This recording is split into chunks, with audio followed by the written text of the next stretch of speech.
Dutt Kala Academy and the Open Hand Art Studios have organized an interesting presentation revisiting the legend of Amrita Shergill. And who could be a better person than Nirupama Dutt, our art critic, translator and writer, to talk about the wild child of modern art. Nirupama has created a niche for herself in the field of art, writing and culture, as she chose to write about something which was instead of politics, and chose to write when nobody was willing to write about art and culture. She has written not only about art and culture, but people and women who are underprivileged, who need a voice. And over the years, her writing has given a voice to many such people. And Amrita remains close to Nirupama's heart for many, many reasons. And she will talk to us about her own journey and Amrita's journey.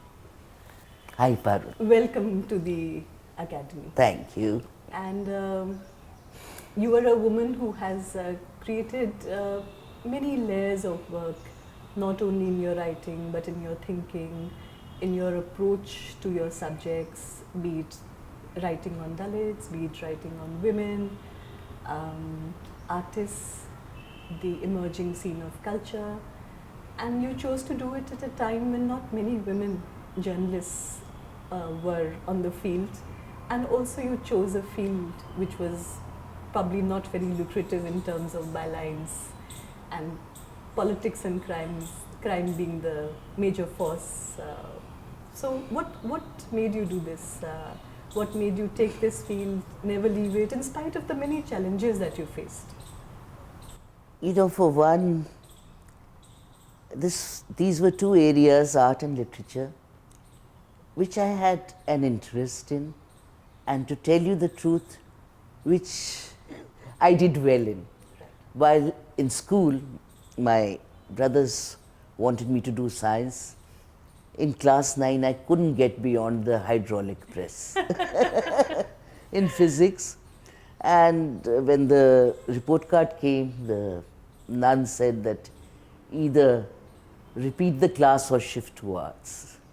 Of course, I shifted to arts, and that was my life changed. Right. So I was meant only for, I think, art and writing. These were two subjects that I was good at. Right. So art, what happened was that in school, I studied in Shillong the last 3 years, when the option came that I could do without maths and science. Yes. So there would be school dramas and, you know, other things, debates, this, that. So whenever a poster was required, or, you know, a camel, if he had the Arabian Bazaar, I would paint it for them. Oh. I was not very original, but I could copy well. And I was quite interested in art. I completed school, and I told my mother, we had come back to Chandigarh after school. What year was this? This is 1972. So I said, I want to join the art college. So my mother said, nothing doing art education is no education. You will not go to the art college. You will follow the English honors. I had already done. You'll do your MA in English, and you will teach in a college. So that was the set path. So after I was still yearning to write, but I didn't have much exposure. I didn't know how to go about it.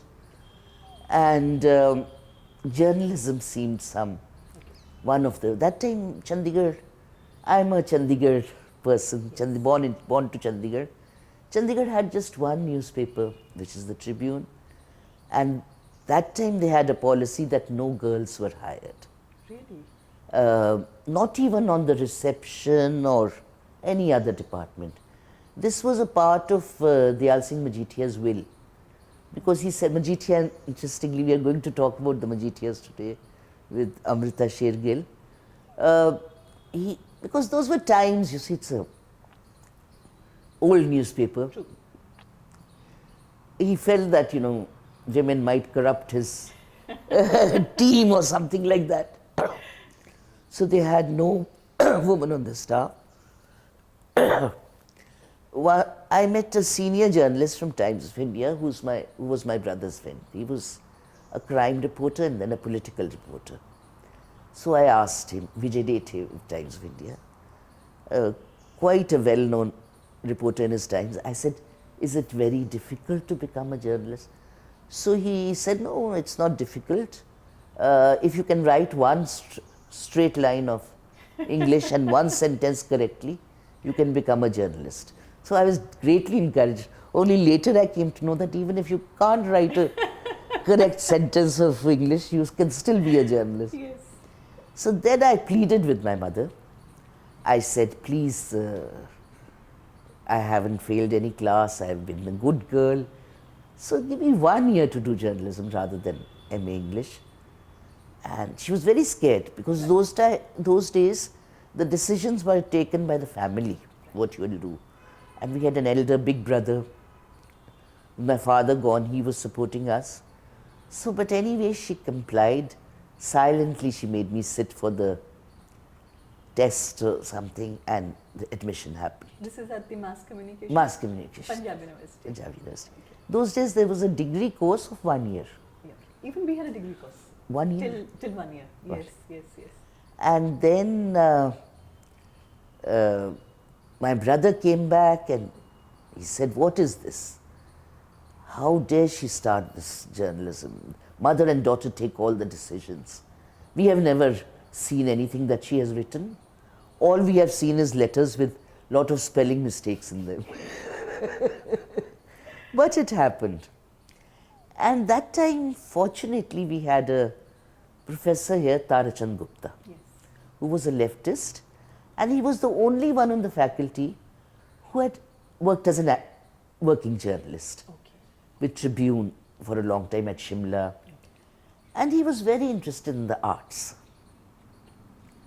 So he would send us to see exhibitions, to the University Museum, the plays in the theatre department, and one got exposure. Okay.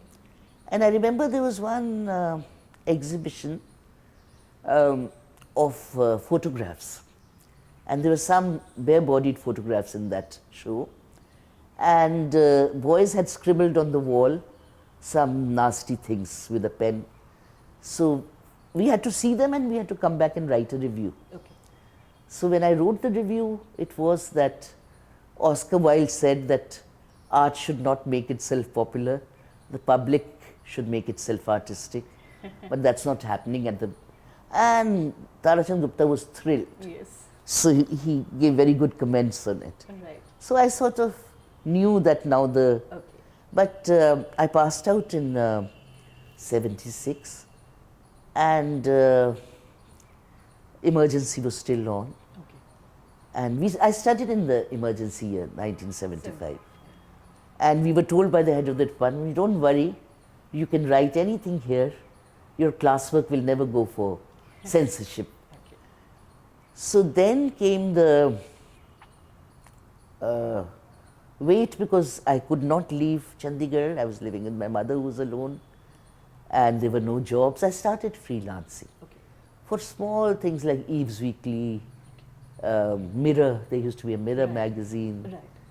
and one or two odd pieces for the Tribune, Middles. But 77 Indian Express recovered from its attacks on it during the emergency, and they set up their office here. That was the time a whole lot of young people and quite a few girls joined. The industry. So you started with the Express I started. in 77. 77. And it was art and culture that you chose No, to... I did 1 year on the desk, Okay. regional desk, I was there. Right. And, but I was, in the time that was between copy, I would like to read a poem, Shiv Kumar Batalvi or someone, which used to irritate the chief sub. And he used to say, no, you're not supposed to read also. You just, I said, but I'm free now. Yeah. So then I started writing while I was on the desk. And then after a year, they gave me charge of the local arts page. So that's how the beginning happened. Okay. And then I learned while I earned. Yes, yes. You know, it was with meeting artists, sitting with them, talking to them.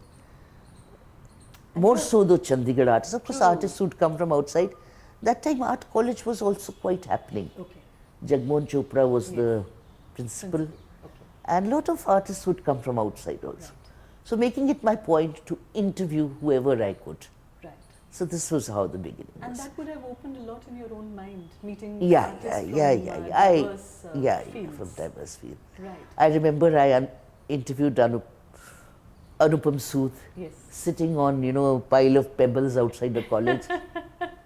And so many others Yes, yes. there in the college. And your association with the city and its art scene and its culture scene, also you've almost grown with these artists and seen the city emerge in the last 4 decades maybe. What are the kind of interesting changes or valuable changes that you have seen in the field? The open art studio being one of it, because now we have a space for artists to work and like-minded people to get together. This is something wonderful that has happened to Chandigarh. You know, I have known the Chandigarh artists for long, senior artists who are now senior. I'm senior too. Yes, you are. And the younger artists. There was one artist, I remember, Kaushik karke, a drawing person. So he had done a drawing which wrote a flying bird, that those who stood to the ground and those who flew away. So you would see any talented artist here was in a rush to fly away. So many of them. Many, I could name many, but what immediately I'm recalling is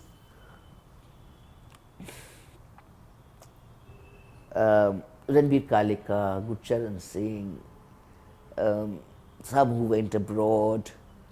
And because here, of course, the college was there, they did their art, but there was no exposure at all. Even if they held an exhibition, you don't know how many people will come. And there was no one to buy their art. You know, so it would become a repetitive, somewhat frustrating exercise.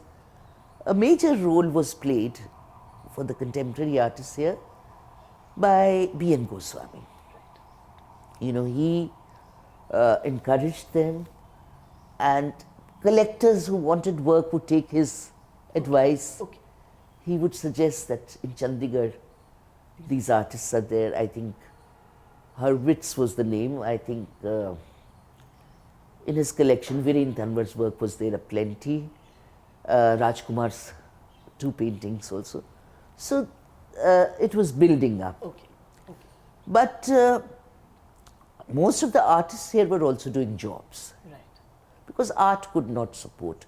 Even now in Chandigarh, unless you go into advertising or something, art is really not No. supporting the Most of artists. them are working as They were teachers. teaching, they were doing other things. Our friend Malkeet Singh was an illustrator Yes. in the anatomy department of the PGI. Yes. Rajkumar was a textbook illustrator. Okay. Okay. So there was no way they could leave Chandigarh, which is very good. Yeah. They grew up with the city, and I always tried, right from my final year days, to visit Delhi. I kept a constant connection with Delhi, and I used to go to, later in the 80s, I was very close with Arpana Kaur. Okay. She was a friend. She was also writing for Express those days. Okay. And I would go to the Gadi studios Right. and sit around, and Arpana, Manjeet Bawa,